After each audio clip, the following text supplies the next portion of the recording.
நம்ம சேனலில் பயோகிராஃபிலாம் பார்க்குறோம். அந்த வகையில் இன்றைக்கி யாருடைய பயோகிராஃபின்ட்டு எல்லாரும் தான் போய் கெஸ் பண்ணியிருப்பீங்க. ஆமாங்க, ஜெயம் ரவி அவர்களுடைய மனைவி ஆர்த்தியை பற்றி தான் எல்லாரும் இந்த வீடியோவில் பார்க்க போகிறோம்.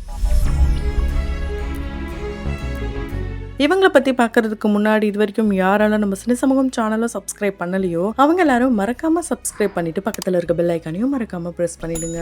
ஜெயம் ரவி அவர்களுடைய one of the better of and best of அப்படின்னா அது அவங்களுடைய மனைவி ஆர்த்தியை தான் சொல்லியிருக்காரு நிறைய இன்டர்வியூஸ்ல.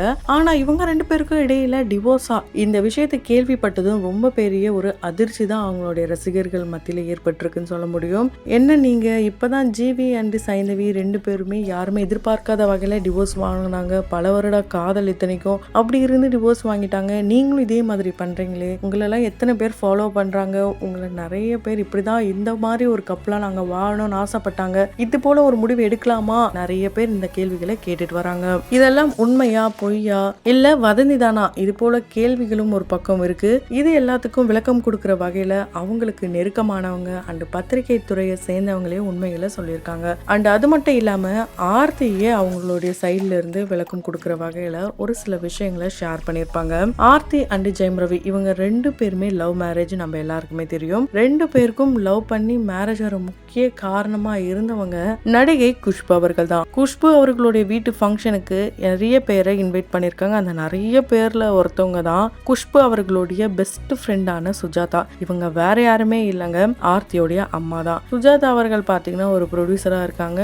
இப்போ சமீபத்துல பாத்தீங்கன்னா ஜெயம் ரவி அவர்கள் நடிச்ச சைரன் படத்துடைய ப்ரொடியூசராகவும் அவங்க இருக்காங்க. கோ ப்ரொடியூசரா ஆர்த்தி அவர்களுடைய சிஸ்டர் அனுஷாவும் இருக்காங்க. இவங்களுடைய அப்பா விஜயகுமார் 10 வருஷமா ஏடியா இருந்திருக்காரு. ஸோ இப்படி சினிமா துறையில இவங்க இல்லைன்னா கூட இவங்களுடைய குடும்பமே சினிமா துறையை சேர்ந்தவங்களா தான் இருக்காங்க. அண்ட் இவங்க பார்க்க ரொம்ப எளிமையா இருப்பாங்க. இவங்களுடைய ட்ரெஸ்ஸிங் சென்ஸ் ரொம்பவே சூப்பரா இருக்கும். ட்ரெடிஷ்னலா இருக்கட்டும், மாடர்னா இருக்கட்டும், எல்லாமே ரொம்ப சூப்பரா இருக்கும். குறிப்பா இவங்க ஜெயம் ரவி அவர்களை மேரேஜ் பண்றதுக்கு முன்னாடியா இருக்கட்டும், பண்ணதுக்கு அப்புறமா இருக்கட்டும், த்ரிஷா ரொம்ப ரொம்ப க்ளோஸ் ஃப்ரெண்டா இருந்திருக்காங்க. தமன்னா, டைரக்டர் பாலா அவர்களுடைய மனைவி மலர், இப்படி நிறைய செலிபிரிட்டிஸோடைய ஒய்ஃபா இருக்கட்டும், செலிபிரிட்டிஸ் ஆக்ட்ரஸா இருக்கட்டும், எல்லாருமே இவங்களுடைய க்ளோஸ் ஃப்ரெண்டா தான் இருந்திருக்காங்க. குஷ்பு அவர்களுடைய வீட்டு ஃபங்க்ஷனுக்கு எல்லாரும் வரும்போது தான் இங்கதான் மீட் பண்ணிருக்காங்க. ஒரு லவ்வும் இங்கதான் ஸ்டார்ட் ஆயிருக்கு. அப்படி ஸ்டார்ட் ஆன லவ் பாத்தீங்கன்னா அடுத்த கட்டத்துக்கு திருமணத்துக்கு போகும்போது பல தடங்கல்கள் வந்திருக்கு. குறிப்பா சுஜாதா அவர்கள், அதாவது ஆர்த்தி அவர்களுடைய அம்மா தான் என்னது இவங்க ரெண்டு பேர் லவ் பண்றாங்களா அப்படின்ட்டு ரொம்பவே ஷாக் ஆயிட்டாங்களாம். ஆரம்பத்துல நோ தான் சொன்னாங்களாம். இது சமீபத்துல கொடுத்த ஒரு இன்டர்வியூல சொல்லியிருப்பாங்க. ஆனா இதே அம்மா என்ன சொல்லியிருப்பாங்கன்னா, ஜெயம் ரவி முன்னாடி எனக்கு இவரை பற்றி ரொம்ப நாளாக தெரியும், உங்களுடைய ஃபேமிலி பற்றி ரொம்ப நாளாக தெரியும், எனக்குலாம் எந்த ஒரு அப்ஜெக்ஷனுமே இல்லாமல் அவங்க ரெண்டு பேரும் லவ் பண்ணுறாங்கன்னு சொல்லும் போதே நான் ஓகே சொல்லிட்டேன், கண்டிப்பாக இவங்க ரெண்டு பேரும் சேரணும்னு ஆசைப்பட்டேன் அப்படின்லாம் அவங்க சொல்லியிருப்பாங்க. இவங்க லவ் மேரேஜ் ஃபர்ஸ்ட் வீட்டுக்கு எப்படி தெரிய வந்ததுன்னா, சந்தோஷ் சுப்ரமணியம் படத்தை பார்க்கறதுக்காக ஜெயம் ரவி அவர்கள் எல்லாருமே கூப்பிட்டு போயிருக்காரு. அப்பதான் அவங்களுடைய சிஸ்டர் முன்னாடி தான் ரிவீல் பண்ணியிருக்காங்க. என்னது ரெண்டு பேரும் லவ் பண்றீங்களா அப்படின்ட்டு ரொம்பவே ஷாக் ஆனாங்களாம் அனுஷா.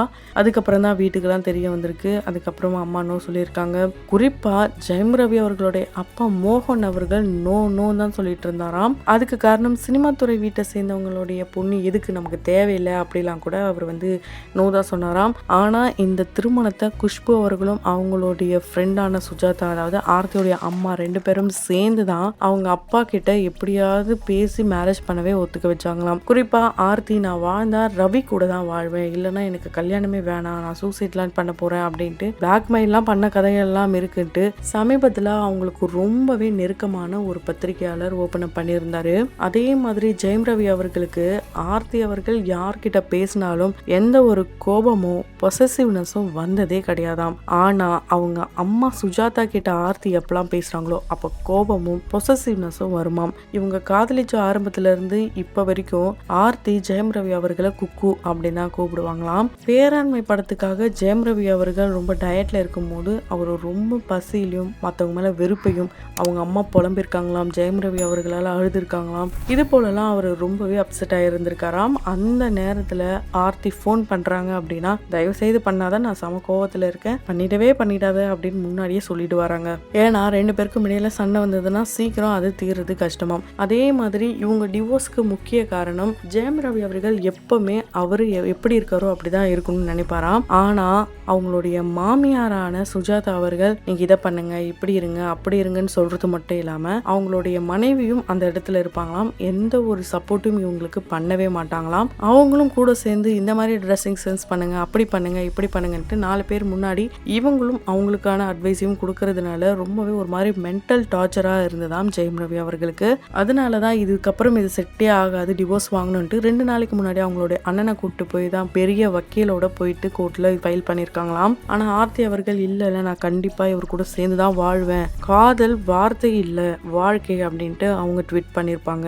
அது மட்டும் இல்லாம ஆர்த்தியோடைய வீட்டுல அவங்களுடைய பெரியமா பசங்களா இருக்கட்டும், சித்தி பசங்களா இருக்கட்டும், எல்லாருமே பெண் குழந்தைகள் தான். நாங்க ஃபர்ஸ்ட் அவங்களுடைய வீட்டுல ஒரு ஆண் அப்படின்னா அது ஜெயம் ரவி அவர்கள் தான் மாப்படியா வந்தாராம். எப்படியோ 2009 ஒரு மனதா திருமணம் நடக்குது. அதை தொடர்ந்து 2010 ஆரோ அப்படின்ற ஒரு பேரன் பிறக்கிறாரு. அதுதான் அந்த குடும்பத்துக்கே ஒரு பண்டிகையான நாளாங்க. அதை தொடர்ந்து ஒரு பேரன் இல்ல, இப்ப 2 பேரனே கொடுத்திருக்காங்க. 2014 அயான் அப்படின்ற ஒரு பேரனும் பிறக்கிறாரு. ஸோ எங்க போனாலும் ஜெயம் ரவி அவர்கள் அதாவது மூவியோட ஷூட்டிங் ஸ்பாட் ஒரு சில இடத்துக்கு இவங்களையும் கூப்பிட்டு போயிருக்காராம். அது மட்டும் இல்லாம ஆர்த்திய ஒரு சில நைட் பார்ட்டிக்கெல்லாம் கூப்பிட்டு போயிருக்காராம். அந்த இடத்துல ஒரு பெரிய பிரபல நடிகர் அவங்க கிட்ட அத்துமீறினதுனால இவங்க ரொம்பவே கோவப்பட்டாங்களாம். ஏன் இதெல்லாம் கூட கேட்க மாட்டியா அப்படின்ட்டு சண்டைலாம் கூட அந்த இடத்துல வந்துதாங்க. ஆனா அது எந்த அளவுக்கு உண்மைன்னு தெரியல. ஆர்த்தி கோவப்பட்டு அந்த நடிகரை அடிக்க கூட செஞ்சிருக்காங்களாம். ஆர்த்தி நான் கட்டினா ஜெயம் ரவியை தான் கட்டுவேன், இல்லைனா எனக்கு கல்யாணமே வேணான்னு சொன்னாங்க. அதே மாதிரி வாழ்ந்தா இப்போ நான் அவர் கூட தான் வாழ்வேன், டிவோர்ஸ்லாம் என்னால் தர முடியாதுன்ட்டு அவங்க சைடில் ரொம்பவே ஸ்ட்ராங்காக இருக்காங்க. ஆனால் இந்த விவாகரத்துக்கு காரணமே அவங்களுடைய அம்மா தான்ட்டு எந்த இடத்துலையுமே அவங்க மறுக்கவும் இல்லையாம், அதே சமயம் ஏற்கவும் இல்லையாம். ஜெயம் ரவி அவர்கள் எப்பவுமே ஒரு பொறுமையான ஆளு தான். என்னதான் ஒரு ஸ்மார்ட்டான பர்சனாக இருந்தாலும் ஆக்டராக இருந்தாலும் அவரும் ஒரு காமனான ஒரு மேன் தான். அவருடைய லைஃப்லயும் நிறைய அப்ஸ் அண்ட் டவுன்ஸ் நடக்கும். அதே மாதிரி அவருக்கும் சில ஆசைகள், பாசம், கோபம் எல்லாமே வரும். ஆனா அதை மற்றவங்க தடுக்கும் போது இன்னும் அப்செட் ஆகும். அதை தான் ஜெயம் ரவி அவர்களுடைய மாமியார் அவருக்கு பண்ணியிருக்காங்க. ஏன்னா அவங்க ப்ரொடியூசராக இருந்ததுனால மூவிஸ் ரிலேட்டடாக கூட நிறைய சஜஷன்லாம் சொல்லுவாங்களாம். அதுவே ஜெயம் ரவி அவர்களுக்கு பிடிக்காம தான் இருந்ததாங்க. ஸோ இதை நானா சொல்லலைங்க, அவங்களுக்கு ரொம்பவே நெருக்கமாக இருந்த ஒரு பத்திரிகையாளர் தான் இப்போ சமீபத்தில் கொடுத்த இன்டர்வியூல ஒரு ஃபயரை கிளப்பியிருக்காருன்னு சொல்ல முடியும். இந்த விஷயத்தெல்லாம் கேள்விப்பட்டு ஒரு சிலர் ஆர்த்தியை திட்டினாலும் இன்னும் ஒரு சிலர் நீங்க 2 பேரும் பிரியாதீங்க, ஒன்னா வாழுங்க. ஏன்னா 2 பேரும் இன்ஸ்டால இப்போ வரைக்கும் ரொம்ப ஆக்டிவா இருக்காங்க. அவங்க போடுற போஸ்ட் எல்லாம் பார்க்கும்போது பாரு இத்தனை வருஷம் காதல் சமயம் இப்பதான் மேரேஜ் பண்ண மாதிரி ஃப்ரெஷ்ஷா இருக்கேன்ட்டு வாழ்ந்தா இப்படி வாழணும்னு சொல்லிட்டு வராங்க. அந்த வகையில் ஆர்த்தி அண்ட் ஜெயம் ரவி இந்த பேர் உங்களுக்கு எந்த அளவுக்கு பிடிக்கும்ன்றத கமெண்ட் பாக்ஸ்ல கமெண்ட் பண்ணுங்க. தொடர்ந்து பயோகிராஃபிலாம் பார்த்து என்ஜாய் பண்ணணும்னு நினைச்சீங்கன்னா உடனே நம்ம சினி சமூகம் சேனலை சப்ஸ்கிரைப் பண்ணிட்டு பக்கத்துல இருக்க பெல் ஐக்கானையும் மறக்காம பிரஸ் பண்ணிடுங்க.